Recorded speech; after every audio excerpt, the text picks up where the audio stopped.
Festival নহলেও दैजिं फेस्टिभेलर निसिनाखै I love Hagrama bridge नै जायगाखौ बयबो सिनायखायो माने बाव खेबसेबाव फैनो लुबैयो आरोना नैबे फैबाय नै लुबैनानै फैनो लुबैबाय बयबो फैनो लुबैयो फैबाय खेबसेबाव फैनो लुबैयो नै बेनो आइ रिभार फेस्टिभेल 2025 एबार नै नैबेजों एन्ट्रि गेटआ खुवाखै सिनायाखै बारा नै फैबाय मानसिफ्रा नै अपेनिंआ बाव जागोन बैथिं खालामगोनदां नै खुवाजोब जेबो नुवा 100 थाखानि लटारिनि आइ रिभार निउ इयार फेस्टिभेल नै 15 तारिखआव जागोन खेलाया नै 15 मार्च लिरनाय दं नै दाम गोसा गोसानि गारि दं नै स्करपिय' एल्ट' नै डाम्पार ओमफ्राय जेसिबिबो दं स्करपिय' थार दाम गोसा गोसानि आरो दंबावो खोमा आंनिबा आंबो नुवाखै जास्ट नुफैदों नै बोथोरा बिराद गाज्रि नै खुवा ओरै स्टलफोर जागोन बे दखानफोरबो इथिं खोमसिना जेबो नुवाखै साजायनाय दङ गावनि आन्था साजायदों नै आं दिनैसो फार्स्ट फैदों मानसिफ्रा दाख्लै फैनानै माबाबाय ओमफ्राय नैबाव सेल्फि पइन्ट नै सेल्फि पइन्ट मा लिरनाय दंबाव आइ रिभार फेस्टिभेल 2025 नै बारा सिनायासै न' साजायदों नै आरो बैयाव र' नायनि नै जुबिन गार्डनि नै बेखौबो बेखेवगोनदां नै फिथा हास'गोन दा नै आंनिबा फिथा हास'गोन नै बेखौबो जुबिननि मेम'रियेल मोनसे नै साजायनाया नै दा नै साजायनाया नै स्रांबा मोजां नुगोन दा खोमसि नालाय बहाथो नुगोन नै साखोन सिखोन खालामगासिनो आसोलफोरखौ नै खखाया मोजां नुदों लाइट मोनायाव मोजां नुगोनदां नै लाइट दंजोबो आसोलफ्रा साफा खालामहोगासिनो आसोलफोरखौ ओरैबो दहायनि माराथना नै फैबायदां आंनिबा फैबाय फार्स्ट दां नैबे आंनिबा फार्स्ट नै सासे फैबावबाय नै 26 नाम्बार ओइ सासे फैबावबाय 12 नाम्बार नै सासे फैबावबाय हनै सासे फैबावबाय बेस्रा मेंग्लिबाय नै खुनुरुखुम नै फैबावो सासे 25 नाम्बार नै रेकर्ड खालामगासिनो सोर सोर फैदों नेगासिनो नैबाव ओरै गेटनि हाबनायनि लेफ्ट साइडजों आरो खोला नै मेडिकेल साब कमिटि दं नै ओरै एसे स्रां जाबाय नैबाव स्ट'र नै चाट हाउस नै ओरै नै बानायगासिनो दासो दिनै अपेनिं नालाय हनै थाव फानो दांबाव नै दखानफ्रा ओरै बानायगासिनो नै नैबे एक्सप' नैबे स्टेज नैबे ओरै स्ट'र दंजोबो ओरै एकदम बे गेट हाबजेननायनि सोनाब फारसे आरो बे सिदा एसे स्रां जाबाय नै स्टेज खाथियावनो नै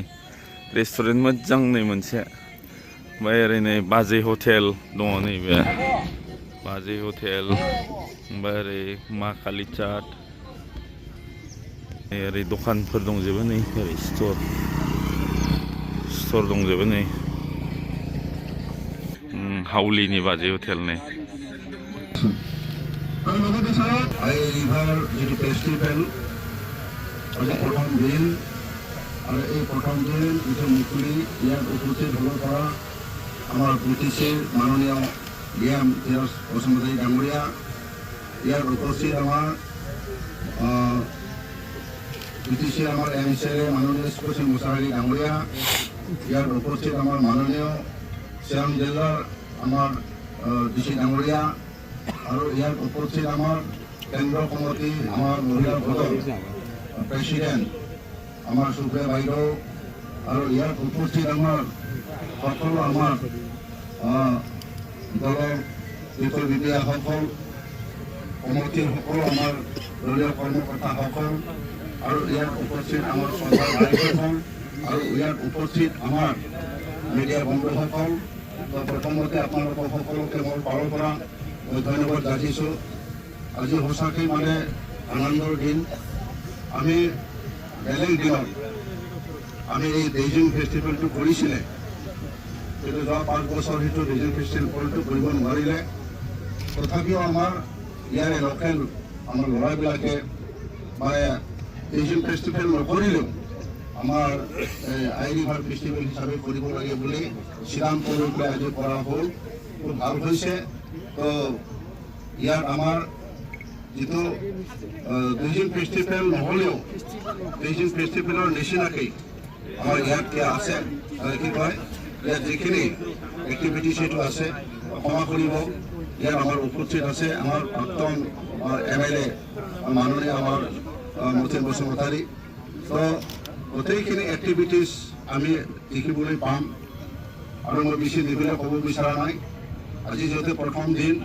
এই প্ৰথম দিনত মোক দায়িত্ব দিছে যে এইখন মানে মুকলি কৰাৰ কাৰণে, গতিকে এইখিনি কি কৰি পেলাই আপোনালোকক সকলোকে মোৰ ফালৰ পৰা ধন্যবাদ দি মোৰ যিটো কাৰ্য, মোৰ যিটো দায়িত্ব সেইটো পালন কৰিবৰ কাৰণে মই আগবাঢ়িলোঁ। ধন্যবাদ।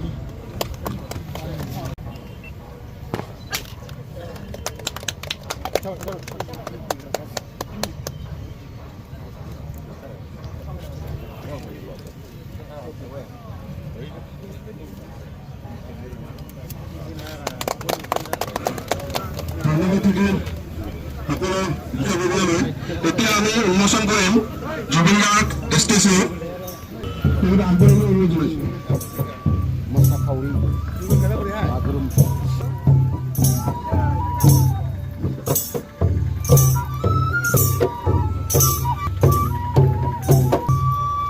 আজি আই ৰিভাৰ ফেষ্টিভেলৰ উদ্বোধনী হ'ব।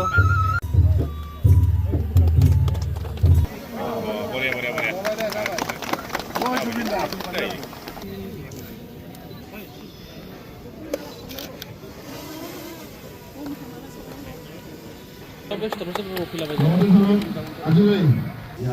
আমাৰ আই ৰিভাৰ যিটো ফেষ্টিভেল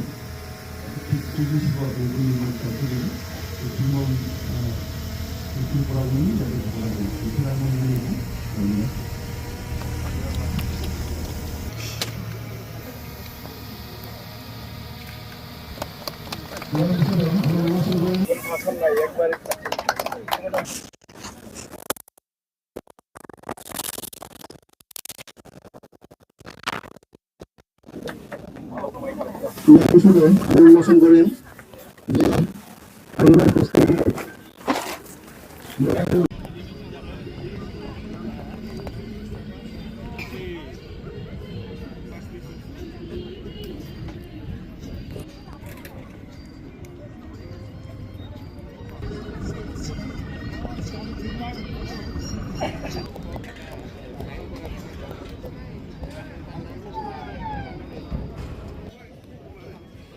Dia pening lagi.